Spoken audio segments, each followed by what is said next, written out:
Hello everyone, welcome back to the channel Madhu commerce classes. तो आज की इस वीडियो में हम लोग पढ़ने वाले हैं कैश बुक में आज हम लोग पढ़ने वाले हैं, देखिए, double entry system. Cash book में क्या पढ़ने वाले हैं आज? Double entry system. इससे पहले मैंने सिंगल एंट्री सिस्टम करवा दिया है, तो आप अभी तक उस वीडियो को नहीं देखे तो जाइए प्लीज़ उसको देख के आइए। इससे आपको समझ में आएगा कि कैश बुक में कौन कौन सी चीज़ें जो है जाती है, कौन कौन सी चीज़ें नहीं जाती है। ठीक है, तो देखिए, डबल एंट्री सिस्टम में हम दो कॉलम भरने वाले हैं, कैश अकाउंट का और एक जो है बैंक अकाउंट का। ठीक है, तो कैश और बैंक का कॉलम भरने वाले हैं डबल एंट्री सिस्टम में। तो वीडियो को स्टार्ट करते हैं। सबसे पहले हम लोग जो है क्वेश्चन करेंगे, क्वेश्चन के साथ जो है देखेंगे कि किस तरीके से कैश बुक जो है डबल एंट्री सिस्टम में बनाया जाता है। तो देखिए, वीडियो को स्टार्ट करते हैं। सबसे पहले लाइन बाय लाइन जो है क्वेश्चन को पढ़ना स्टार्ट करते हैं। एक काम करिए, आप खुद से पहले बनाइए, वीडियो को पॉज कीजिए, खुद से इस क्वेश्चन को जो है सॉल्व करने की कोशिश कीजिए। ये पूरा क्वेश्चन है, उसके बाद आधा जो बच गया क्वेश्चन ये इधर है। ठीक है, तो इस क्वेश्चन को खुद से सॉल्व कीजिए। खुद से सॉल्व करने के बाद अगर बन जाता है तो वेरी गुड, और नहीं बनता है तो फिर आप जो है इस वीडियो को देखिए। ठीक है, तो पढ़ना स्टार्ट करते हैं। देखिए, यहाँ पे सबसे पहले फॉर्मेट बना लेते हैं। कैश अकाउंट का फॉर्मेट क्या होगा? देखिए, कैश अकाउंट, इधर डेबिट साइड, इधर क्रेडिट साइड, और ये हमारा डेट हो जाएगा। सबसे पहले क्या आएगा? डेट का कॉलम। उसके बाद हमारा पर्टिकुलर, उसके बाद पर्टिकुलर, ये हो जाएगा लेज़र फोलियो। ठीक है, ये क्या हो जाएगा? लेज़र फोलियो का कॉलम बहुत छोटा है। उसके बाद ये कैश, उसके बाद ये बैंक, उसके बाद ये डेट, फिर पर्टिकुलर, फिर लेज़र फोलियो, फिर कैश, फिर बैंक। ठीक है, ये हमारा क्या था? फॉर्मेट था। तो ये साइड जो है डेबिट का साइड है और ये साइड का क्रेडिट का साइड है। तो ये डेबिट साइड में जितने भी रिसीव्ड अमाउंट है वो लिखेंगे, और जितने भी पेमेंट अमाउंट है हम क्रेडिट साइड में लिखेंगे। इतना तो आपको पता होगा। ठीक है, कैश अकाउंट आपने सिंगल कॉलम वाला पढ़ा होगा, तो आपको इतना तो पता होगा। अब देखिए, हम जो है क्वेश्चन को पढ़ना शुरू करते हैं। क्वेश्चन में क्या बोल रहा है कि cash in hand, okay, cash in hand और कैश एट बैंक। फर्स्ट, ये 2017 का देखिए कि राइट अप क्वेश्चन क्या बोल रहा है कि right up cash book of Bhanu Pratap with cash and bank column from the following table. तो भानु प्रताप का ये कैश अकाउंट और बैंक अकाउंट का जो है बनाना है। उसके बाद ये जो है 2017 का ट्रांजेक्शन है। कहाँ का? 2017 का। तो देखिए, 1 मार्च में क्या हो रहा है कि कैश इन हैंड है, मतलब भानु प्रताप के पास पहले से कुछ कैश है और पहले से बैंक बैलेंस है। ठीक है, कुछ बैंक बैलेंस है और कुछ कैश बैलेंस है। तो दोनों को हम कहाँ लिखेंगे? ऑलवेज जो है डेबिट साइड में लिखेंगे। ठीक है, तो 2017 यहाँ पे पहले डेट डालेंगे, 2017 का डेट डालेंगे। यहाँ भी 2017 का डेट डालेंगे। यहाँ पे क्या? 1 मार्च। ठीक है, 1 मार्च। अब क्या यहाँ पे कैश इन हैंड लिखा हुआ है, तो हम टू बैलेंस BD करके लिखेंगे, क्योंकि दोनों का है, कैश का भी है बैंक का भी है। कैश का कितना है? 2710, 2710। फिर यहाँ पे बैंक का कितना है? 27,500, तो 27,500 यहाँ तक लिख दिया। अब आगे बढ़ते हैं। आगे क्या बोला कि 3 मार्च को रिसीव फ्रॉम सुभाष। तो हम रिसीव कर रहे सुभाष से। क्या रिसीव कर रहे? कैश में कर रहे कि बैंक में कर रहे, ये तो नहीं लिखा है। इस वजह से हम मान लेंगे कि हम कैश में रिसीव कर रहे हैं।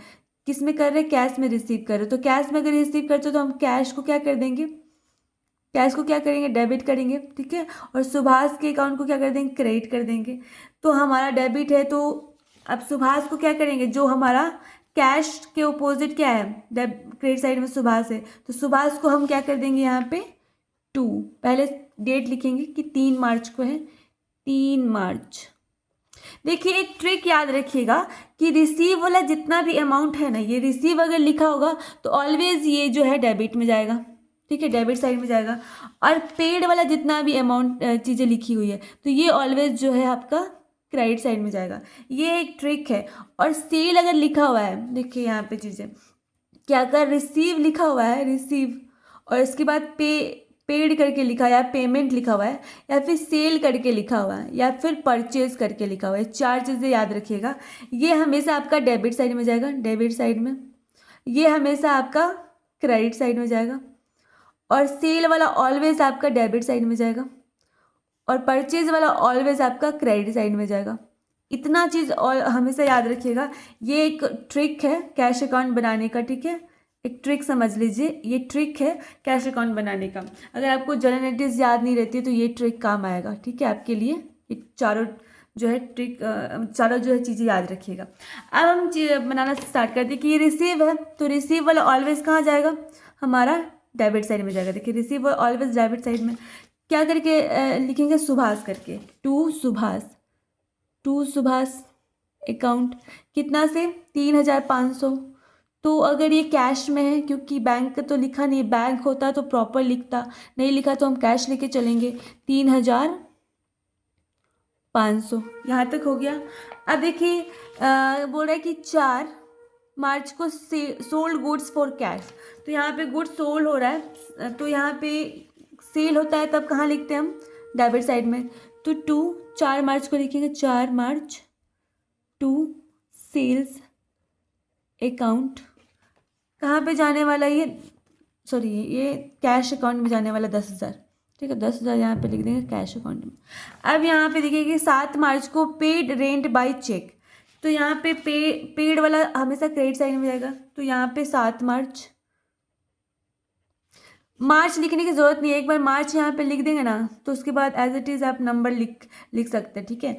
तो यहाँ पे 7 मार्च को क्या हो रहा है कि हम पे कर रहे हैं रेंट बाय चेक से, तो यहाँ पे बाय रेंट करके लिखेंगे, ठीक है, हमेशा रेंट को लिखेंगे, ठीक है। तो यहाँ पे रेंट अकाउंट चेक के थ्रू हो रहा है कितना, 3,000।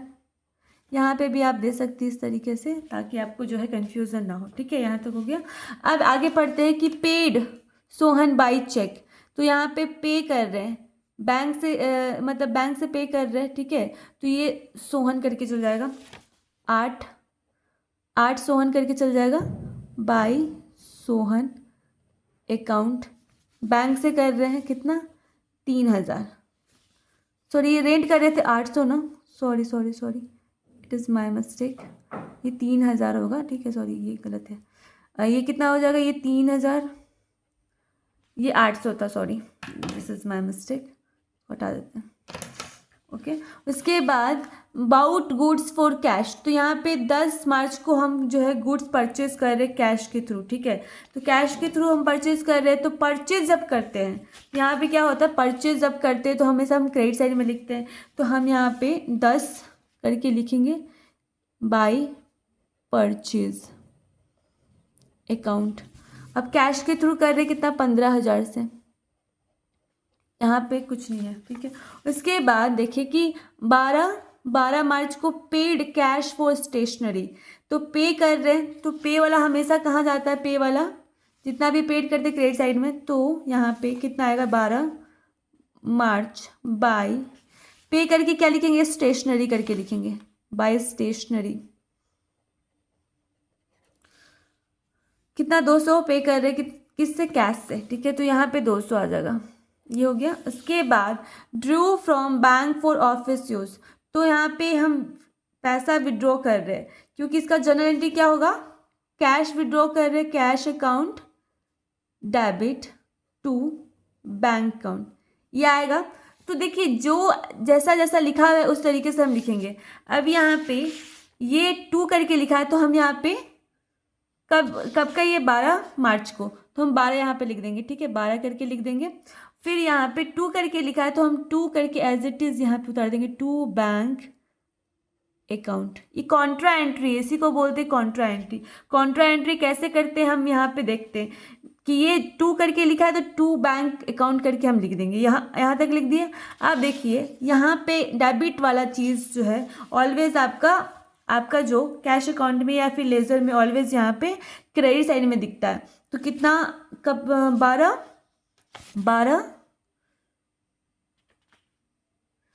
ये 12 को है ना, हाँ 12 मार्च को, तो बाय यहाँ पे कैश करके लिख देंगे, बाय कैश अकाउंट। अब यहाँ पे इतना तो लिख दिए, यहाँ पे लिख देंगे कॉन्ट्रा एंट्री, ठीक है, कॉन्ट्रा एंट्री, इस तरीके से लेजर फोल्डर में कॉन्ट्रा करके लिख देंगे। अब अमाउंट कैसे लिखेंगे, अब देखिए कैश, जो कैश यहाँ पे बैंक करके लिखे हैं तो बैंक के कॉलम में आप नहीं लिखेंगे, कैश के कॉलम में अमाउंट जाएगा। देखिए यहाँ पे कितना है, 8,000 निकाला है। तो ये आप बैंक करके लिखे ना, तो बैंक के कॉलम में ना लिख के आप जो है कैश के कॉलम में 8,000 लिखेंगे। ये ध्यान दीजिएगा हमेशा। आप यहाँ पे कैश करके लिखे तो यहाँ पे कैश के कॉलम में ना लिख के आप जो है बैंक के कॉलम में 8,000 लिखिएगा। ये ऑलवेज आप जो है ध्यान दीजिएगा, ठीक है, तो मिस्टेक नहीं होगा आपका। अब यहाँ पे 15 मार्च को यहाँ पे रिसीव हो रहा है, तो देखिए रिसीव जब होता है तो कहाँ लिखते हैं हम, डेबिट साइड में लिखते हैं। रिसीव हो रहा है, आपका चेक रिसीव हो रहा है, कहाँ, किससे रिसीव हो रहा है, सुरेंद्र से, सेंड इट टू बैंक, ठीक है। तो आप सुरेंद्र से जो है चेक रिसीव हो रहा है, तो यहाँ पे हम क्या एंट्री पास करेंगे, रिसीव हम कहाँ लिखते हैं, डेबिट साइड में, तो हम यहाँ पे डेबिट साइड में लिखेंगे 15 मार्च टू सुरेंद्र करके, ठीक है, टू सुरेंद्र अकाउंट करके, कितना से, 6,600 से, ठीक है। अब किससे, चेक के थ्रू मिल रहा है ना, तो 6,006 यहाँ पे कैश अकाउंट में नहीं जाएगा, 6,600 आपका बैंक अकाउंट में चल जाएगा, बैंक के कॉलम में, ठीक है। यहाँ तक हो गया। आप देखिए लाइन बाय लाइन समझिएगा अच्छे से। 16 मार्च को पे कर रहे फॉर एडवर्टाइजमेंट। अब पेड वाला जो चीज़ आती है वो कहाँ जाता है, क्रेडिट साइड में, तो पे तो ऑलवेज हमारा क्रेडिट में जाएगा। 16 मार्च बाय किससे जाएगा, एडवर्टाइजमेंट, ठीक है, तो एडवर्टाइजमेंट लिख देंगे, एडवर्टाइजमेंट अकाउंट। यहाँ तक हो गया। अमाउंट क्या लिखेंगे, 750। देखिए बैंक से तो नहीं हो रहा, तो समझिए कि ये कैश के थ्रू हो रहा है, ठीक है। 750 यहाँ पे कैश के थ्रू जा रहा है। इसको इस तरीके से जो है टिक करते जाएंगे, कंफ्यूजन नहीं होगा। अब देखिए यहाँ पे और चीज़ें कि यहाँ पे ये वाला हो गया। अब यहाँ पे 18 मार्च को issued cheque in favour of Nath brothers. इसका क्या जर्नल एंट्री होगा, इसका जर्नल एंट्री होगा कि इशू कर रहा है चेक, मतलब चेक अब जब आप इशू करते हैं तो आप जो है पेमेंट करते तभी ना चेक इशू कर रहे हैं, और भी चेक के थ्रू मतलब बैंक अकाउंट क्या हो जाएगा, टू बैंक अकाउंट आपका क्रेडिट हो जाएगा। इन फेवर ऑफ नाथ ब्रदर, तो ये ऊपर में नाथ ब्रदर करके क्या हो जाएगा, डेबिट हो जाएगा।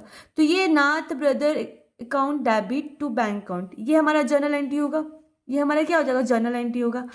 अब देखिए कि बैंक अकाउंट अगर यहाँ पे लिखा है तो जाहिर सी बात है कि ये आपका जो है आप पेमेंट कर रहे हैं, पेमेंट करते तो कहाँ जाता है, क्रेडिट साइड में, तो जाहिर सी बात है ये बाय 18 मार्च करके लिखेंगे, बाय नाथ ब्रदर, ठीक है, बाय नाथ ब्रदर अकाउंट करके कितना चल जाएगा आपका, 4,300 करके आपका बैंक कॉलम में चल जाएगा। ये यहाँ तक हो गया। उसके बाद आप देखिए कि कैश सेल हो रहा है, कैश सेल कर रहे हैं, तो सेल वाला अमाउंट हम हमेशा कहाँ जाता है, डेबिट साइड में। तो टू डेट क्या है, 19 मार्च, टू सेल करके, टू सेल्स अकाउंट। अब कितना जाएगा, 13,000, तो ये कैश जाएगा, कैश पेमेंट कर रहे हैं ना आप, 13,000 कैश के कॉलम में चल जाएगा। अब देखिए यहाँ पे आगे कि पेड इनटू बैंक।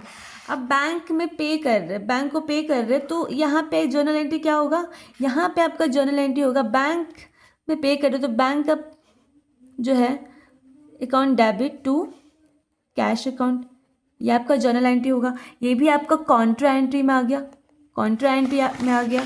तो इस तरीके से लिखेंगे। जो आपका जो देखिए क्रेडिट साइड में 2 करके लिखा है ना, तो 2 यहाँ पे डाल दीजिएगा, कितना, 19 मार्च को ही, टू कैश अकाउंट। जिस तरीके से आपका जर्नल एंट्री उसी तरीके से आप जो है लेजर में पास क्या डालते जाइएगा। ये 2 कैश अकाउंट करके, तो 2 कैश अकाउंट करके आप डेबिट साइड में डाल दीजिए, ठीक है। ये इस तरीके से जाएगा, ये इस तरीके से जाएगा, ठीक है। तो ये डेबिट साइड है तो ये आपका लेजर में आ जाएगा क्रेडिट साइड में, और आपका क्रेडिट साइड में है तो लेजर में आके क्या हो जाएगा, डेबिट साइड में हो जाएगा, ठीक है। तो ये आपका क्रेडिट में है तो ये डेबिट में दिखेगा, और ये डेबिट में है तो क्रेडिट में दिखेगा। तो कितना, 19 मार्च करके ये भी बाय बैंक अकाउंट हो जाएगा। यहाँ तक समझ में आया। अब देखिए अमाउंट क्या करना है, क्योंकि अमाउंट क्या बोल रहा है कि 16,000। तो बैंक अगर यहाँ पे दिख रहा है तो आप कैश के कॉलम में लिखेंगे, ठीक है। और यहाँ पे कैश के कॉलम में दिख रहा है तो कैश कुछ छोड़ के हम बैंक के कॉलम में लिखेंगे। ये समझ में आ गया। यही हमारा है कॉन्ट्रा एंट्री। इसी तरीके से कॉन्ट्रा एंट्री किया जाता है। इसमें जो है मिस्टेक किए तो आप बहुत बुरी तरीके से फंस जाइएगा। अब देखिए यहाँ पे 20 मार्च को क्या हो रहा है कि receive cheque from Vinod sent it to bank. अब यहाँ पे जो है रिसीव कर रहा है चेक, तो इसका एंट्री क्या हो जाएगा कि रिसीव वाला अमाउंट कहाँ जाता है, रिसीव वाला अमाउंट ऑलवेज डेबिट साइड में जाता है। किससे जाएगा, विनोद अकाउंट करके जाएगा। तो 2 यहाँ पे 20 मार्च को 2 विनोद अकाउंट करके लिखेंगे, कितना से, बैंक के थ्रू हो रहा है ना, तो 2400, तो ये 2400 बैंक के कॉलम में चल जाएगा। ठीक है। अब यहाँ पे देखिए कि 22 मार्च को क्या हो रहा है, bought scooter and paid for the same by cheque. अब यहाँ पे परचेज हो रहा है, परचेज जब होता है तो कहाँ पे लिखते हैं हम, परचेज होता है तो ऑलवेज क्रेडिट में जाता है। तो हम यहाँ पे कितना 22 मार्च को लिखेंगे बाय स्कूटर, स्कूटर फर्नीचर है ना, सॉरी स्कूटर आपका फिक्स्ड एसेट है ना, तो फिक्स एसेट का ऑलवेज नाम लिखेंगे। अगर गुड्स होता तो हम परचेज करके लिखते। ठीक है। तो अब यहाँ पे पे कर रहे हैं किससे, चेक से पे कर रहा है, मतलब बैंक से पे कर रहे हैं, तो ये आपका कैश का कॉलम तो डैश कर दीजिए, उसके बाद जो यहाँ पे 18,000 करके लिख दीजिए। ठीक है, यहाँ तक हो गया। अब बात होता है कि 25 मार्च को bank return Surendra cheque dishonoured. देखिए अब सुरेंद्र जो चेक बैंक में दिया था वो अब डिजॉनर हो गया वो चेक, तो उसका जर्नल एंट्री क्या पास होगा। तो देखिए अब बैंक जो आप जो है क्रेडिट में करके रखे थे उसको आप क्या कर दीजिएगा, अब जो हाँ ये जो इसका हम जर्नल एंट्री क्या पास किए थे, इसका जर्नल एंट्री पास होता है कि जब आपको जो कैश मिलता है, पैसा मिलता है, तो bank on debit to Surendra करके पास करेंगे इसका। सुरेंद्र आपका क्या है, डेटर था, तो जो है डेटर घट गया, तो अब जो है इसका ऑपोजिट हो जाएगा, इसका क्या हो जाएगा, इसका ऑपोजिट हो जाएगा। बैंक को आप क्या कर देंगे, क्रेडिट कर देंगे, और सुरेंद्र को क्या कर देंगे, क्योंकि वो आपका डेटर है तो डेटर फिर से उतना अमाउंट से बढ़ गया, डेबिट। तो इसी तरीके से अब अगर बैंक आपका क्रेडिट में दिख रहा है, तो क्रेडिट में दिख रहा है तो ये जो है सुरेंद्र कहाँ जाएगा, आप जो है सुरेंद्र का इस तरीके से जाएगा कि 25 मार्च बाय सुरेंद्र करके दिखेगा यहाँ पे, क्योंकि बैंक अकाउंट आपका क्रेडिट में दिख रहा है। तो अगर बैंक का कैश और बैंक आपका जो कॉलम खुला हुआ है तो उसका जो अमाउंट पास करेंगे, तो बैंक के कॉलम में वो सुरेंद्र जो है बाई सुरेंद्र अकाउंट करके क्रेडिट साइड में दिखेगा। ठीक है, जो आपका डेबिट में दिखता है लेजर में आपका वो क्रेडिट में दिखता है। ठीक है, तो यहाँ पे कितने से चल जाएगा, कितने से था 6,600 से, तो 6,600 से क्या हो गया, यहाँ पे फिर से आप करके वो कैंसिल आउट कर दिया। यहाँ तक हो गया। अब जो है लाइन को थोड़ा सा और बढ़ा देते हैं इसको थोड़ा सा, और इस तरीके से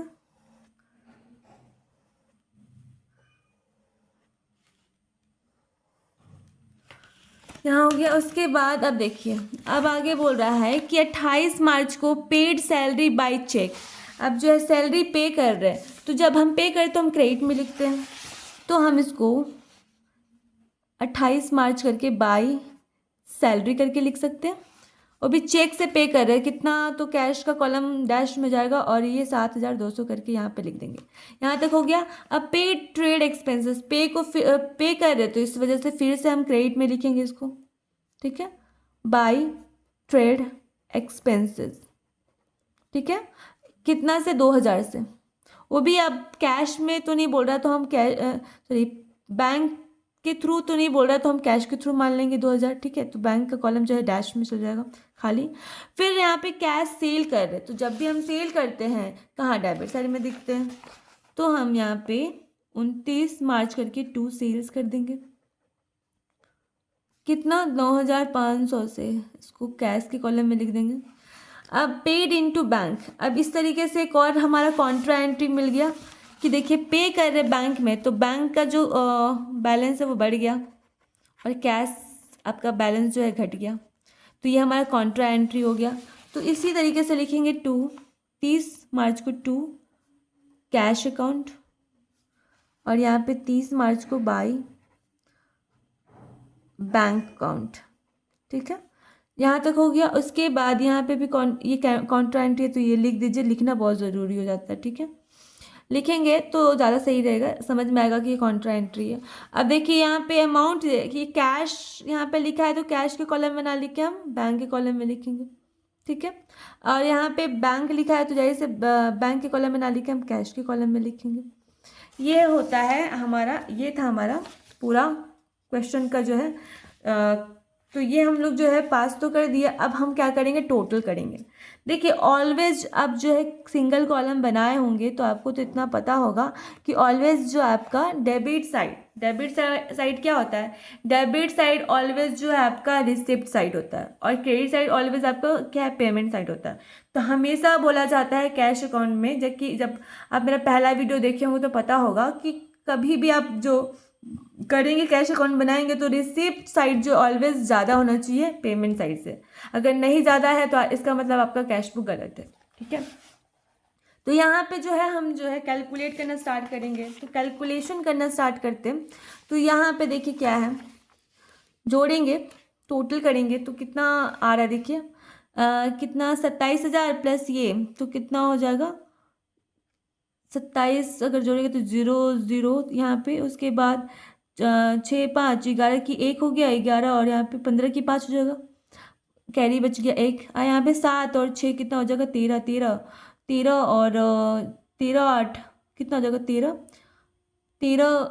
इस तरीके से जोड़ लेते हैं, इससे अच्छा ज़्यादा सही रहेगा। 27,500 प्लस यहाँ पे 6,000 तो कितना हो जाएगा 006 प्लस यहाँ पे कितना 6 से 12 की 2, उसके बाद यहाँ पे एक यहाँ पे 2 तो प्लस करेंगे तो कितना हो जाएगा 0 11 की 1 अपने 9 9 10 की 0, उसके बाद यहाँ पे 4 4 1 5,000 50,000 हो जाएगा, ठीक है। उसके बाद यहाँ पे करेंगे तो 12,400 तो कितना हो जाएगा 62,500 62,500। तो ये हमारा टोटल आ गया 62,500। इस तरीके से इसका भी निकाल लेंगे, कितना आएगा। देखिए रफ वर्क ऑलवेज जो है आप वर्किंग नोट के नीचे लिखिएगा 2,700। तो यहाँ पे दोनों को ऐड कर देंगे तो 0 1 12 की 2 और 5 1 6, ठीक हो गया। उसके बाद ये 18,000 दोनों को ऐड करेंगे 18,000 0 1 2 14 की 4 यहाँ पे 1 2, उसके बाद यहाँ पे प्लस करेंगे कितना 0 0 5 5 प्लस यहाँ पे 9 10 11 12 12 12 12 यहाँ पे 1 2 तो 0 1 और यहाँ पे 7 और यहाँ पे कितना हो जाएगा 6 4। तो कितना आ गया हमारा टोटल कि ये तो 46,710, ठीक है। ये आ गया हमारा टोटल जो है इतना आने चाहिए यहाँ पे भी। तो यहाँ पे भी इतना आना चाहिए, नहीं आ रहा है इसका मतलब जो है जो अमाउंट जो है बैलेंस बचेगा, जितना भी कमी होगा वो बैलेंस, जितना भी कमी होगा वो बैलेंस अकाउंट में जाएगा। बाई बैलेंस सीडी करके लिखेंगे, बाई बैलेंस सीडी करके लिखेंगे जितना भी कमी हो पड़ेगा, ठीक है। तो हम सबसे पहले कैश अकाउंट का जोड़ लेते हैं। कैश अकाउंट का जोड़ेंगे तो कितना आएगा, यहाँ पे 15,200 प्लस 700 तो कितना जाएगा 15,950 इतना हो गया, प्लस 16,000 प्लस 2 तो कितना हो जाएगा 18,000 प्लस ये 10 28,000 हो गया। दोनों को ऐड करेंगे तो 0 5 6 पर 9 13 की 3 हो जाएगा, यहाँ पे 3 1 4 43,950।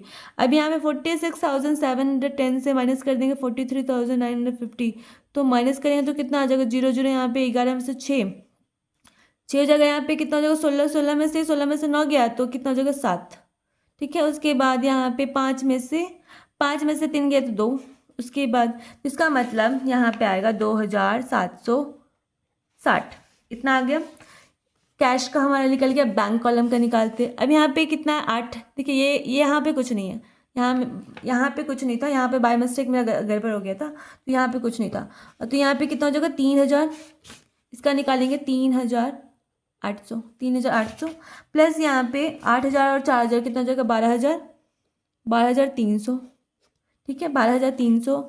तो 0 0 11 की 1 5 5 6 और प्लस यहाँ पे 1, ठीक है।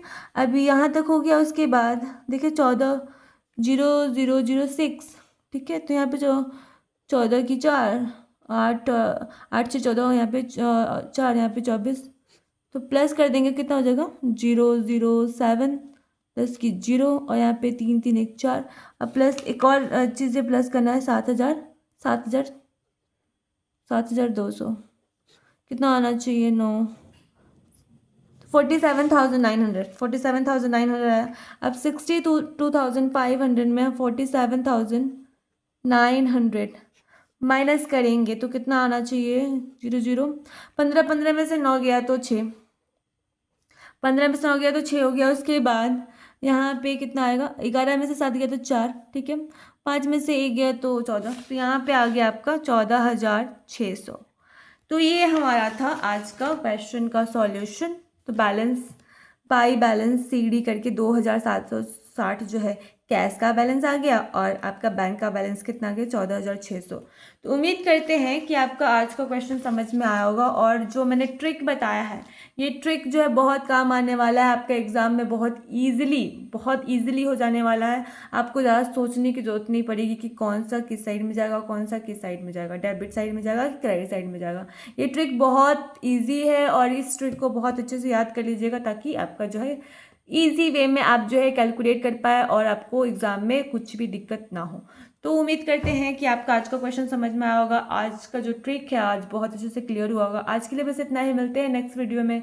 इसी तरीके के वीडियोस को पाने के लिए मेरे चैनल मधु कॉमर्स क्लासेस को सब्सक्राइब कीजिए, और बाकी के वीडियोस को भी जाके विजिट कीजिए, ताकि बहुत अच्छे से आपको समझ में आ जाए कि कैश अकाउंट क्या होता है, किस तरीके से उसमें हम रिकॉर्ड करते हैं। Okay, see you next video.